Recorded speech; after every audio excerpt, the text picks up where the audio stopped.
Área variable.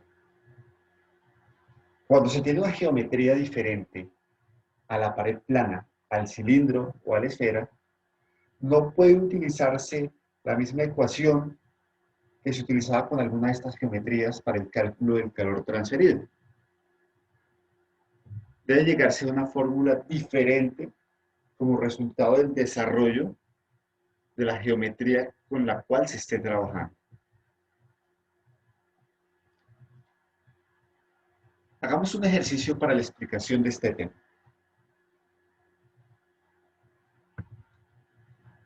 Un cono truncado de 30 centímetros de alto está hecho de aluminio.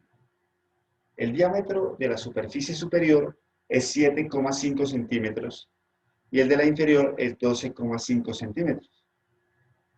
La superficie inferior se mantiene a 93 grados Celsius y la superior a 540 grados Celsius. La superficie lateral está aislada. Determine el flujo de calor. Como podemos apreciar, tiene una geometría diferente a la pared plana, diferente al cilindro y diferente a la esfera.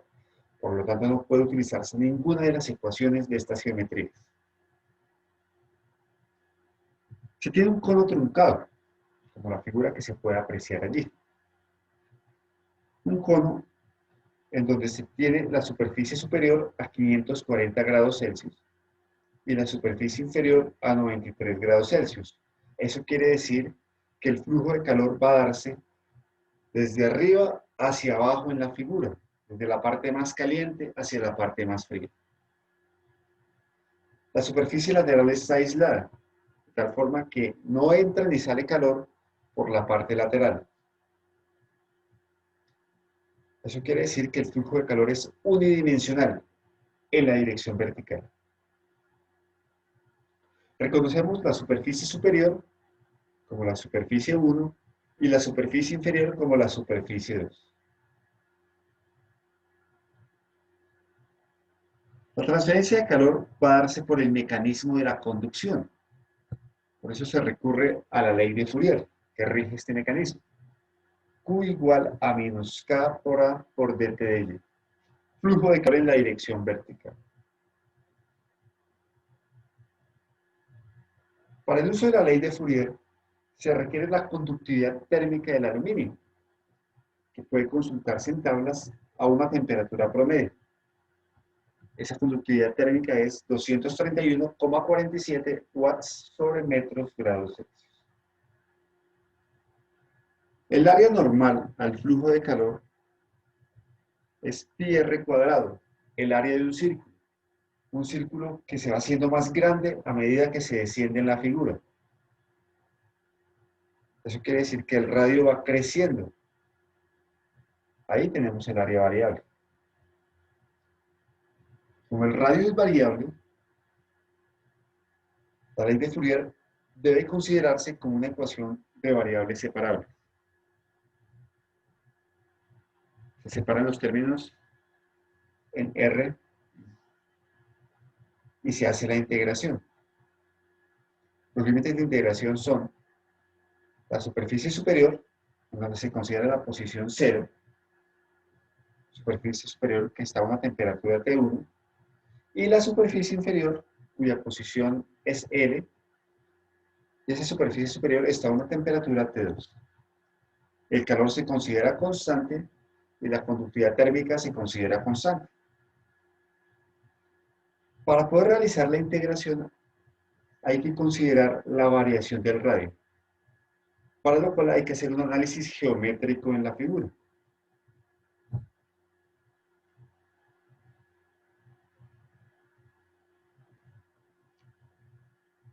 Para este análisis se traza una vertical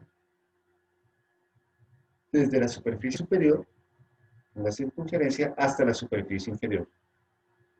Vemos que se ha formado allí un triángulo rectángulo. Para analizar cómo varía el radio a través de la figura, hacemos una relación entre lo que es la base y la altura de esos dos triángulos rectángulos que se tienen allí.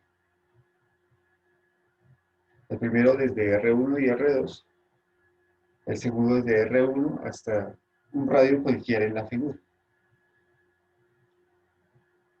A partir de esa relación entre la base y la altura de esos triángulos, puede llegarse a determinar una función para R como función de la altura de la figura, una altura Y que va desde 0 hasta E. Y ese radio tomará valores desde R1 hasta R2. Una vez se conoce esta relación, puede involucrarse en la ecuación de Fourier que se traía para resolver la integral. Pero entonces para ello hacemos un cambio de variable. Se involucra la variable u, que corresponde al radio, y la variable de u. A partir de allí se despeja y para posteriormente reemplazar en la ecuación que se traía. L sobre R2 menos R1 es constante, sale de integral. Nos queda la integral de du sobre u cuadrado.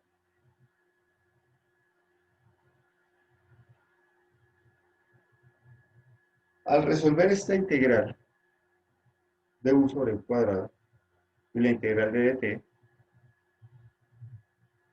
se llega a la siguiente expresión. Q por L sobre R2 menos R1 por menos 1 sobre u, evaluada entre 0 y L, igual a menos pi por K por T, evaluada entre T1 y T2. Cuando se evalúan estos límites de integración, teniendo en cuenta que u corresponde a la expresión que se tiene para la variación del radio, y colocando esa expresión en términos de q, se tiene lo siguiente. Q igual a pi por K por T1 menos T2 por R2 menos R1 sobre L por 1 sobre R1 menos 1 sobre R2. Esta expresión a la que se llegó es la ley de Fourier para esta geometría particular. Reemplazando los valores de la conductividad térmica, las temperaturas, los radios y la longitud, se llega a un calor de 2539,41 watts. Este es el calor transferido desde arriba hacia abajo en la figura. Resistencia por contacto.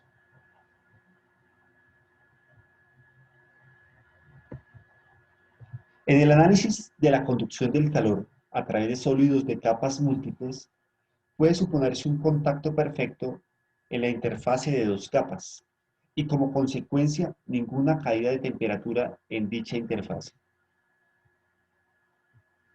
Este sería el caso cuando las superficies son perfectamente lisas y producen un contacto perfecto en cada punto.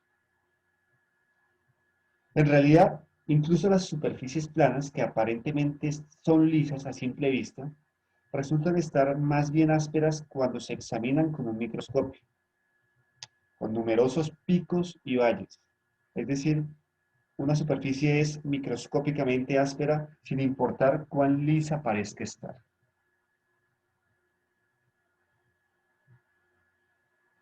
El mecanismo físico de la resistencia por contacto se puede entender examinando con detalle la unión, como se muestra allí en la figura.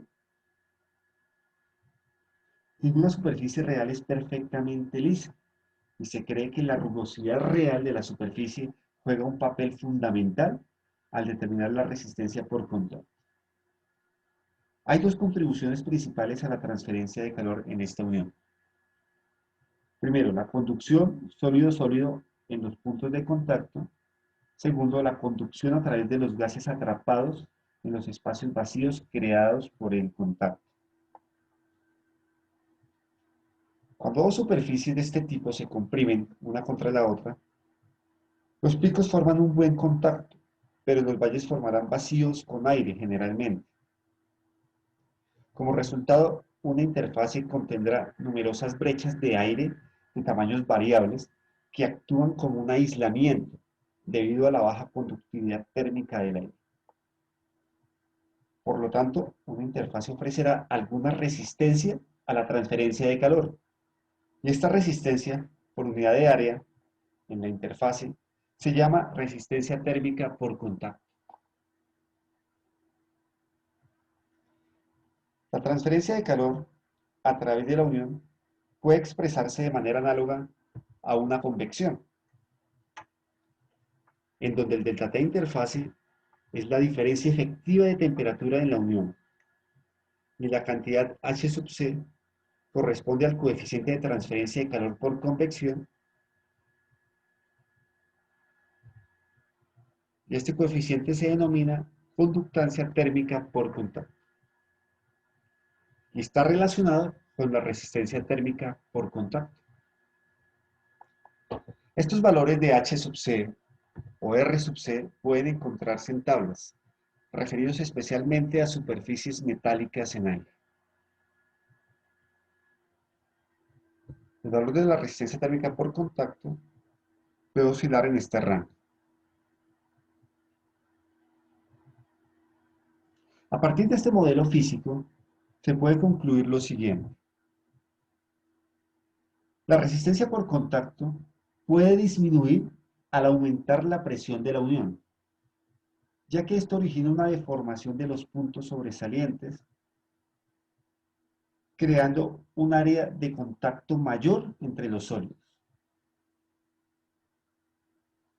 Por otro lado, la resistencia por contacto puede aumentar al disminuir la presión del gas ambiente.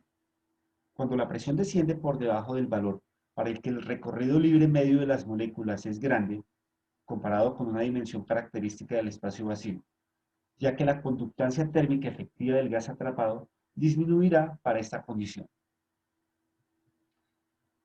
Además de esto, el uso de pasta térmica conlleva a una disminución en la resistencia térmica por contacto, ya que este líquido térmicamente conductor puede desplazar el gas o el aire que está allí en estos intersticios.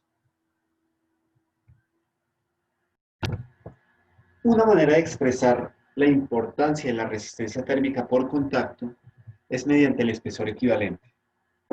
Esto consiste en igualar el valor de la resistencia por contacto a una resistencia a la conducción.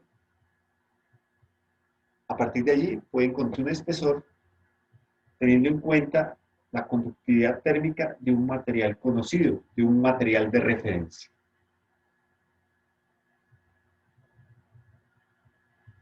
Ejercicio.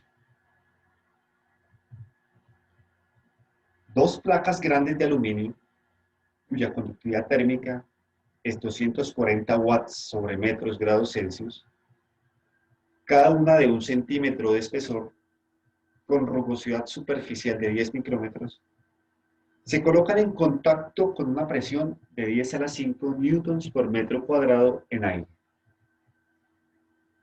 Las temperaturas en las superficies exteriores son 395 grados Celsius y 405 grados Celsius.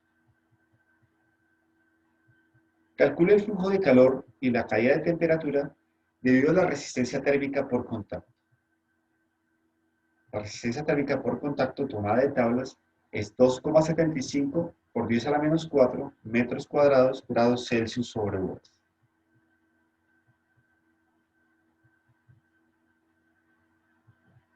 En este ejercicio se tiene una pared multicapa conformada por dos placas de aluminio. Cuando se plantea la transferencia de calor teniendo en cuenta la ley de Ohm, además de tener en cuenta las resistencias a la conducción de las dos placas de aluminio, se involucra la resistencia por contacto. Esta resistencia por contacto se ha tomado de tablas teniendo en cuenta el valor de la rugosidad, el material y el fluido. Al reemplazar los valores correspondientes al espesor de cada placa, a la conductividad térmica de las placas de aluminio, el valor de la resistencia por contacto y la diferencia global de temperatura, se encuentra un calor transferido por unidad de área de 27.906,98 watts por metro cuadrado.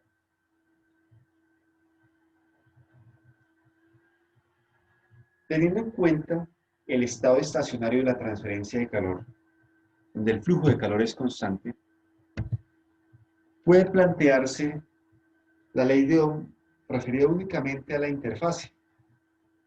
Q sobre A es igual al delta T de interfase sobre la resistencia por contacto. A partir de allí, puede despejarse el valor del delta T de interfase, el cual es 7,67 grados Celsius.